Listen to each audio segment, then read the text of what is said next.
Something about you seems different. I can't quite figure it out. She got legs, you idiot. De remake van Disney's Kleine Zeemeermin komt volgende maand uit. Ariel en Co zien er wat anders uit. Ze heeft bijvoorbeeld geen rood haar meer. Disney evolueert en maakt keuzes en statements, commercieel geïnspireerd of niet. Disney grossiert dan wel in sprookjes. Als de multinational wordt aangevallen, wacht het niet op een lieve fee, maar trekt het naar de rechter. Zoals nu in een ongezien en bitsgevecht met Ron DeSantis. It is just inappropriate for a teacher to be telling a student that they may have been born in the wrong body. It's inappropriate to be telling them their gender is a choice. And so we took a stand against that in Florida, signed legislation called the Parental Rights in Education. And we got a lot of flack from the left and the media, and even got flack from a company that some people have heard of in Florida named Disney. Disney, en vooral Disney World in Orlando, is de grootste werkgever in Florida. Maar van Hakuna Matata is geen sprake meer. Gouverneur DeSantis trekt op kruistocht tegen al wat onder de noemer woke valt. Voorlichting over seksualiteit en gender op school?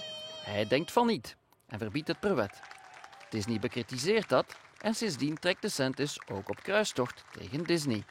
They provide tens of thousands of jobs, paid over $1 billion in state and local taxes, and produce billions of dollars of economic activity.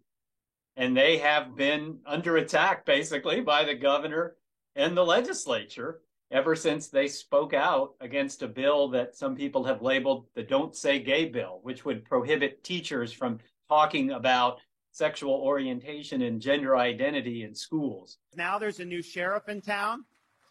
We've taken away their self-governing status. There's a lot of little back and forth going on now with the state taking control, but rest assured, you ain't seen nothing yet. There's more to come in that regard. Waarom geen gevangenis bouwen naast de parking van Disney World, oppert DeSantis? Of een bouwvergunning voor een concurrerend park vlakbij? Gedaan met de privileges en fiscale voordelen in zijn staat, waar Disney inderdaad historisch een speciale status heeft bedongen.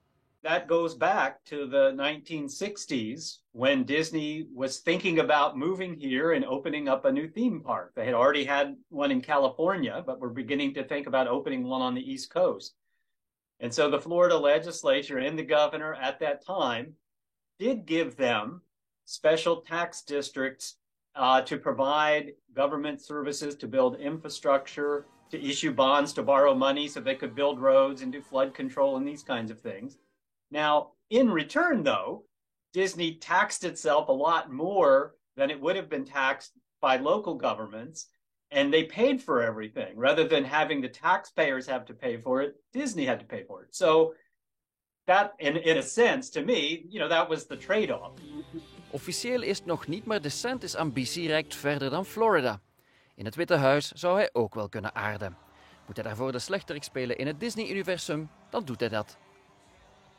When he attacks woke corporations or when he really pushes conservative social legislation, his poll numbers go up and his name recognition go up all across the country, not just in Florida, but all across the country. But I think the big question is, in the longer run, will attacking Disney help him if he gets further? Let's say he gets the Republican nomination. Will this actually help him in a general election? Yes, certainly it's going to help him with Republicans who say, oh, Disney's a woke company and we want to go after them.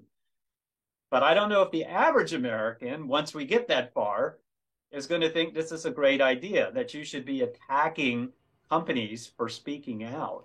De rechter moet nu bepalen of de bekendste muis ter wereld het slachtoffer is van overheidspesterijen. Als het een klassiek Disney-verhaal is, eindigt het meestal met een happy end.